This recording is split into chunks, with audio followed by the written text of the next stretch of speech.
अमरावती जिल्ह्यातील राडगाव ते रामगाव हा 3 किलोमीटरचा रस्ता हा मृत्यूला आमंत्रण देत आहे।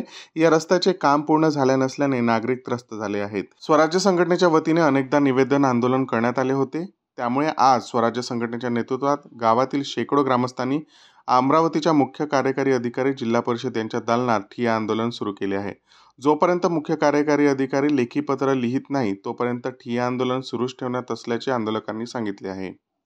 आम्हाला रामगाव ते राडगावचा रोड गेल्या 2 वर्षापासून या रोडाचा लढा आम्ही देत आहे स्वराज्य संघटनेतर्फे।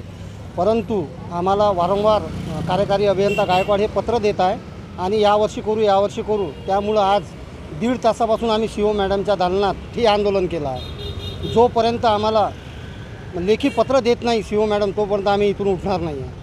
सीओ मॅडम सोबत आमची बैठक झाल्यानंतर आम्ही सीओ मॅडमने आम्हाला सांगितलं की ऑगस्टपर्यंत हा रोड तुम्हाला कंप्लीट करून देतो। आंदोलनामध्ये आम्ही 150-200 लोक होतो। Follow Use, OTIC News. Thanks for watching.